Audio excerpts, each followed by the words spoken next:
بسم اللہ الرحمن الرحیم نحمدہ ونصلی علی رسولہ الکریم اما بعد قال اللہ تبارک و تعالی اعوذ باللہ من الشیطان الرجیم بسم اللہ الرحمن الرحیم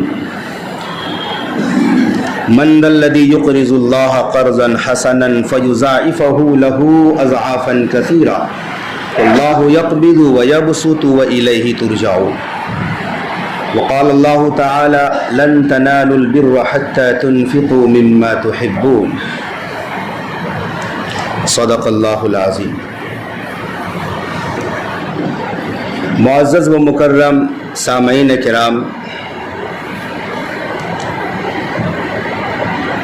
رمضان المبارک کا مہینہ جب رسول کریم صلی اللہ علیہ وسلم کے دور میں آتا تھا تو آپ اپنی کمر کس لیتے تھے عبادت کرنے کے لیے، کمر ہمت باندھ لیتے تھے،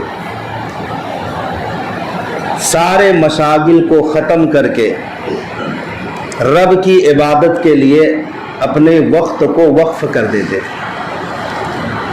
اور آپ کی فیاضی کا یہ عالم بتایا جاتا ہے رمضان المبارک کے اندر تیز تند ہوا کی طرح، طوفانوں کی طرح آپ کی فیاضی اور سخاوت کا دریا بہتا تھا۔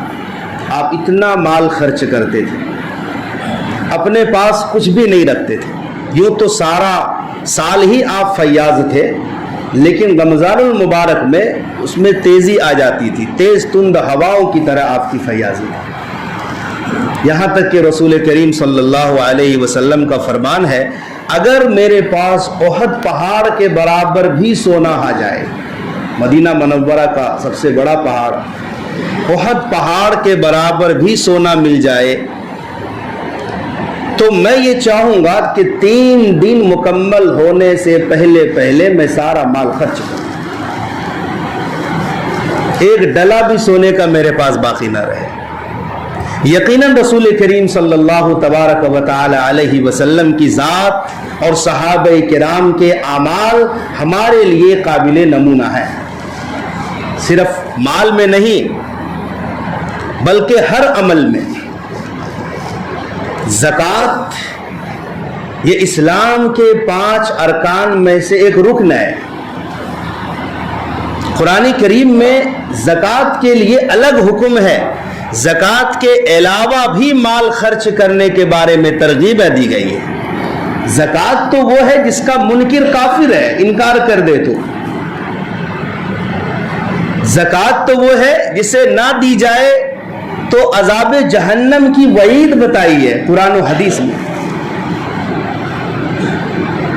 صحابہ کرام کے آپ معمولات میں دیکھیں تو اکثر و بیشتر وہ صحابہ ہیں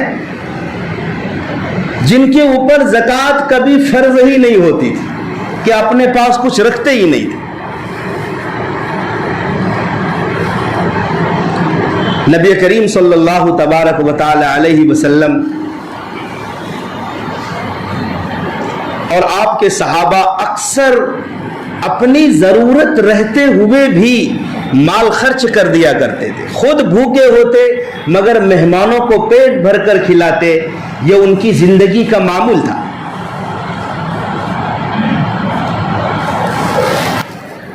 چنانچہ ایک دفعہ اللہ کے نبی کی خدمت میں ایک مہمان آ گیا تو اللہ کے نبی نے ازواج مطہرات کے گھروں میں بھیجا تو ہر گھر سے یہی بات آئی کہ آج گھر میں کچھ نہیں ہے۔ آپ کی متعدد ازواج تھی، کئی بیویاں تھیں، لیکن کسی کے گھر سے کچھ نہ ملا۔ تو ہمارے نبی نے ایک صحابی کو بلوایا اور فرمایا کہ یہ میرا مہمان ہے، لے جاؤ، جو ہو سکے خدمت کر دینا۔ وہ انصاری صحابی تھے، لے کر گئے، بیوی سے کہا کہ یہ اللہ کے نبی صلی اللہ علیہ وسلم کا مہمان ہے، گھر میں کچھ کھانے کو ہو تو لاؤ۔ بیوی نے کہا کہ صرف ایک آدمی کے کھانے کے بقدر ہے، باقی بچے بھوکے ہیں۔ تو اس انصاری صحابی نے کہا کوئی بات نہیں ہے، بچوں کو بہلا کر سلا دینا اور جب ہم کھانے کے لیے بیٹھے مہمان کے ساتھ تو تم چراغ کو ٹھیک کرنے کے بہانے چراغ کو گل کر دینا، بجھا دینا، اندھیرا ہو جائے گا، مہمان سمجھے گا کہ ہم بھی ساتھ میں کھا رہے ہیں، لیکن ہم کھائیں گے نہیں، مہمان کا پیٹ بھریں گے۔ اور ایسا ہی ہوا، بیوی بچے خود رات بھوک سے اور فاقے کے ساتھ گزار دی، لیکن مہمان کو شکم سیر ہو کر کھلایا۔ تبھی یہ آیت نازل ہوئی، وَيُؤْثِرُونَ عَلَىٰ أَنفُسِهِمْ وَلَوْ كَانَ بِهِمْ خَصَاصَةٌ، وہ لوگ دوسروں کو اپنی ذات پر ترجیح دیتے ہیں حالانکہ خود وہ محتاج ہیں، خود ضرورت مند ہیں۔ ہمارے نبی نے فرمایا کہ اللہ تبارک و تعالیٰ کو تمہاری یہ ادا بہت پسند آئے، خود محتاج رہتے ہوئے۔ یہ صحابہ کا عمل تھا۔ صحابہ کرام دیکھو، جو راہ خدا میں اللہ کے لیے خرچ کرتا ہے، زکوٰۃ کے علاوہ کی بات کر رہا ہوں، زکوٰۃ تو ضروری ہے صاحب نصاب پر، اس میں آپ ذرہ برابر 1 انچ اوپر نیچے نہیں ہو سکتے۔ زکوٰۃ تو وہ ہے جس کو روک لینے سے اللہ بارش کا نظام روک لیتا ہے، زکوٰۃ روک لینے سے اللہ قحط سالی کو عام کر دیتا ہے، زکوٰۃ کو روک لینے سے اللہ غریبی میں اور اضافہ کر دیتا ہے، وہ تو ضروری چیز ہے۔ زکوٰۃ کے علاوہ بھی خرچ کرنا ہے، اس کی ترغیب ہے قرآن و حدیث میں، اور صحابہ نے اسی کو اپنایا تھا۔ تو جو راہ خدا میں خلوص دل کے ساتھ خرچ کر دیتا ہے تو اللہ تبارک و تعالیٰ قیامت تک کے لیے بھی صدقہ جاریہ بنا دیتا ہے۔ آپ کو معلوم ہوگا سیدنا عثمان غنی رضی اللہ تعالی عنہ کے نام پر آج بھی سعودی عرب میں مدینہ پاک میں ان کے نام کا پانی اور بجلی کا بل آتا ہے۔ 1400 سال پہلے کوئی ہستی گزری حضرت عثمان غنی، 1400 سال کے بعد آج بھی ان کے نام کا بل آتا ہے۔ حاجی لوگ جو حج کرنے جاتے ہیں اور عمرے والے جاتے ہیں، انہیں بھی عثمان غنی کے باغ کی کھجور کھلائی جاتی۔ سوچو کیسا اللہ نے قبول کیا ہے۔ حالانکہ ہمارے نبی کا ہی فرمان ہے کہ کوئی ایک درخت لگاتا ہے، اگاتا ہے، اور اس درخت میں پھل آتے ہیں، اس پھل میں سے کوئی پرندہ بھی کھاتا ہے تو اللہ تعالیٰ اس کے لیے صدقے کا ثواب لکھتا ہے۔ یہ تو انسان کھا رہا ہے، مسلمان کھا رہا ہے، وہ بھی حاجی کھا رہے ہیں، سوچو کتنا ثواب ملتا ہوگا۔ مدینۃ المنورہ میں جب صحابہ کرام گئے ہجرت کر کے تو وہاں میٹھا پانی میسر نہیں تھا۔ ایک یہودی کی ملکیت میں ایک کنواں تھا اور وہ بڑے بھاری داموں میں وہ پانی بیچتا تھا، اور مسلمان ہجرت کر کے گئے تھے، بڑی دشواری ہوتی تھی، وہ یہودی بہت پیسے کما رہا تھا۔ اللہ تعالیٰ نے اس یہودی کے مقابلے میں ایک بہت بڑے بزنس مین عثمان غنی رضی اللہ عنہ کو بھیج دیا۔ تو یہودی سے کہا کہ اس کنویں کو بیچ دو، منہ بولی قیمت دی جائے گی۔ کہا نہیں میں نہیں بیچتا، میں تو اس سے پیسے کماتا ہوں۔ تو عثمان غنی رضی اللہ تعالیٰ عنہ بھی تجارت کرتے تھے، انہیں بھی فن معلوم تھا۔ کہا ایسا ہے کہ تم پوری قیمت لے لو اور کنویں کا آدھا پانی بیچ دو، آدھا کنواں بیچ دو، وہ اس طرح سے کہ ایک دن ہم پانی نکالیں گے، تم نہیں نکالو گے، اور اگلے دن تم پانی نکالو گے، ہم نہیں نکالیں گے۔ تو یہودی نے کہا، سوچا کہ بات تو ٹھیک ہے، پوری کی پوری قیمت مل رہی ہے اور آدھا ہی کنواں بیچنا پڑ رہا ہے۔ تو یہودی رضامند ہو گیا۔ اب حضرت عثمان غنی نے آدھا کنواں خرید لیا اور عام اعلان کر دیا کہ میرے والے دن مفت پانی نکال لو۔